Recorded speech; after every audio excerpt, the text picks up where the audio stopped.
fenómeno masivo hecho melodía, ritmo, inquietud y rebeldía. Star Rock, Gritaradio. Gritaradio. Señal binaria en tus oídos. ¿Qué tal? ¿Cómo están? Bienvenidos. El día de hoy estamos transmitiendo completamente en vivo desde nuestras oficinas centrales a través de la torre de Gritaradio, Insurgente Sur 1673.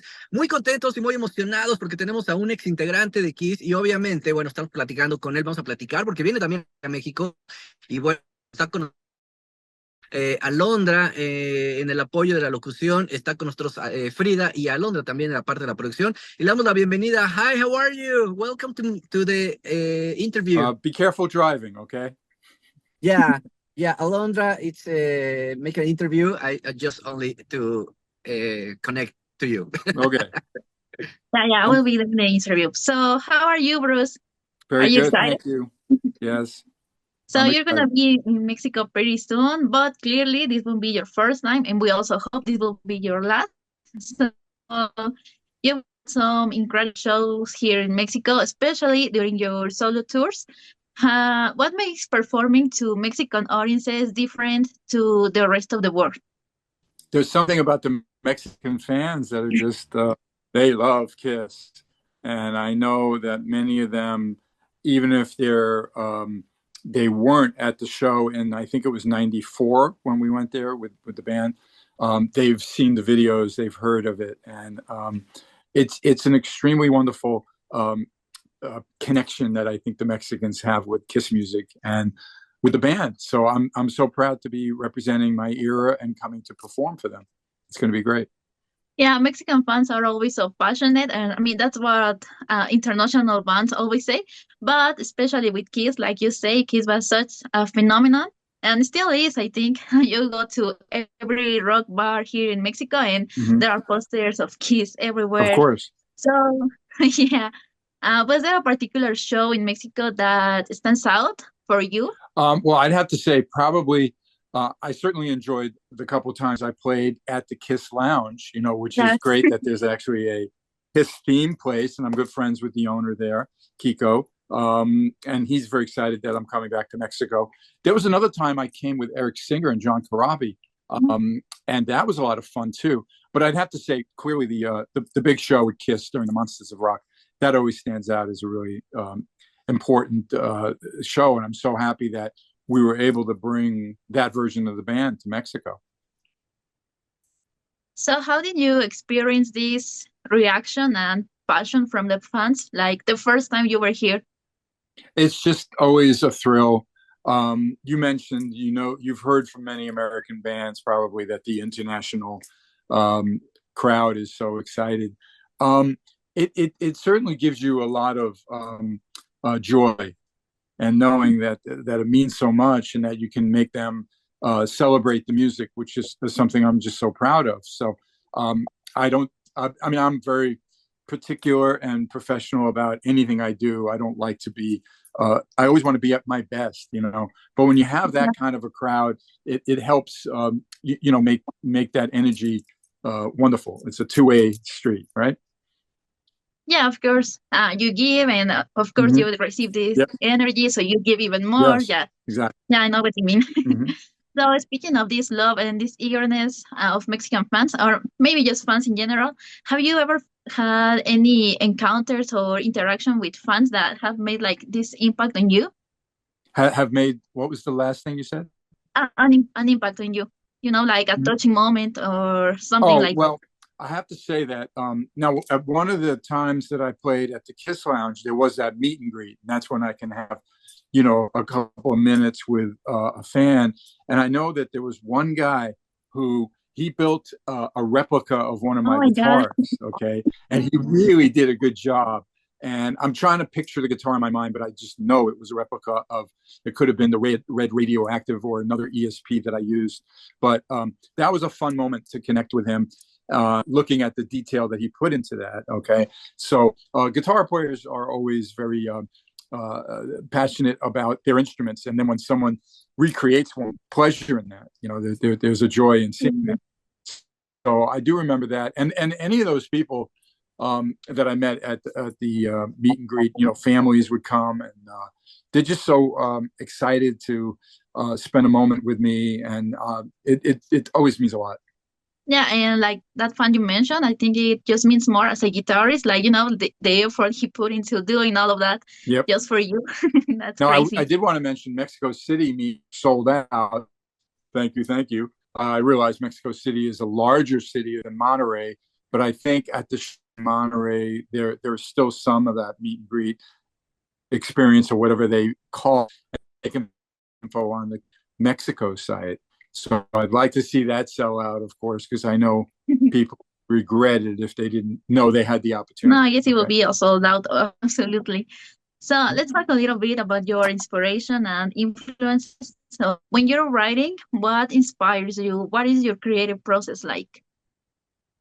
Writing music is very interesting because you don't know where it comes from or why. But musicians are very unique and creative people in general. Okay. And I do feel that you can't force yourself to create. Okay.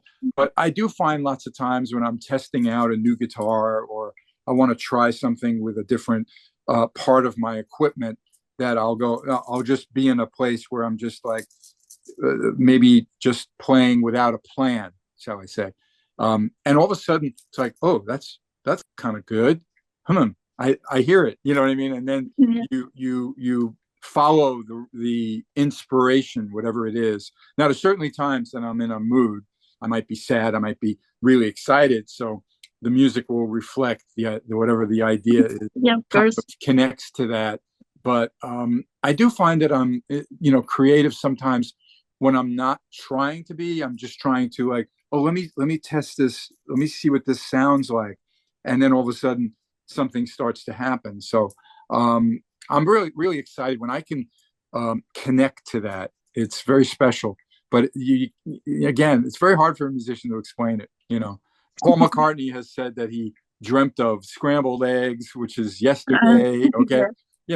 I'm not saying I've dreamt of a lot of songs, though sometimes I hear a little melodies when I'm in that state of sleep. But usually it's something I heard that day. But the creative process is a very special one. And I think that's what makes music so important to people and the entertainment field. Emotions, we're all connected with this need to feel, okay? And I think when music is done well, be it uplifting or sad, or that connection that a musician and music has with the audience is why I'm obsessed with music and musicians. And then hopefully, of course, my fans love that Kiss catalog that I enjoy playing so much. No, yeah, and I don't think there is like a right or wrong way to make music, but the way you express it, I think that just makes it like more real, more human, and I think that's also why you can connect so well with your audience. Yeah, thanks for sharing that, because I'm always just trying to do it as best as I can, but I do love when my wife Lisa says to me after I've done, like, I recreated a riff from years ago, and she goes, "You're really amazing. How do you do that?" You know what I mean? Or she hears you do something new, and she says, "That's really good." But I admire creative people, and there's so many musicians and writers and entertainers that I just become like a little kid when I'm around them. I get all goofy, So yeah, and especially as people like me who are not musicians, it's even more amazing, like to see how you turn all of this in. I think it's pure magic. Well, thanks. Because you can't explain it easily, in a way it's magic. But even magicians that I'm friends with who love musicians, okay, these musicians, because living here in Las Vegas, there's many of them, they know it's entertainment. Chris Angel is a huge Kiss fan. He's very close with Paul, has a great show on the Strip, and he invited Lisa and I to come see him, and we were backstage chatting. And I saw him with a young boy, because Chris's son had a very scary cancer scare when he was very young. He survived, but he's very great with that charity. So the kid, he's giving them gifts like magic, boxes, and this game that he offers. And the guy, "Can I levitate? Will I be able to levitate?" The little kid says, he goes like, "Well, study the instructions in the book. And yes, but remember, magic is entertainment. Okay." So because don't want the kid to jump off the balcony. No, we don't want that. Going to levitate. So we're all in this thing called entertainment. Yet when I see his show, as far as I know, he's levitating. As far as I know, he's swallowing. Razor blades. I don't know what's going on, except he's entertaining. Okay. Yeah. So speaking of entertainment, and the music industry has changed so much from back when you started to now. Do you think that there's still room for big, larger than life bands that can make it in today's music scene, or do you think like the industry has shifted into something? It's a different kind of entertainment. Well, I do think we share music differently. Record companies aren't around. The era that I grew up in, you needed that record label, and they were the bank, and they push you out there. They fund you. They support you. Maybe it gets on the radio. If the radio didn't pick it up, you may not be able to be heard or ever become successful, et cetera, et cetera. I do think that rock music's always been really interesting. There's a strong passion for eras that aren't new, okay? But there are always surprising bands that come up, like Greta Van Fleet's an example of a band that kind of newer band, young guys that kind of love Led Zeppelin so much, they kind of did something that's similar to that. And I think they're fantastic.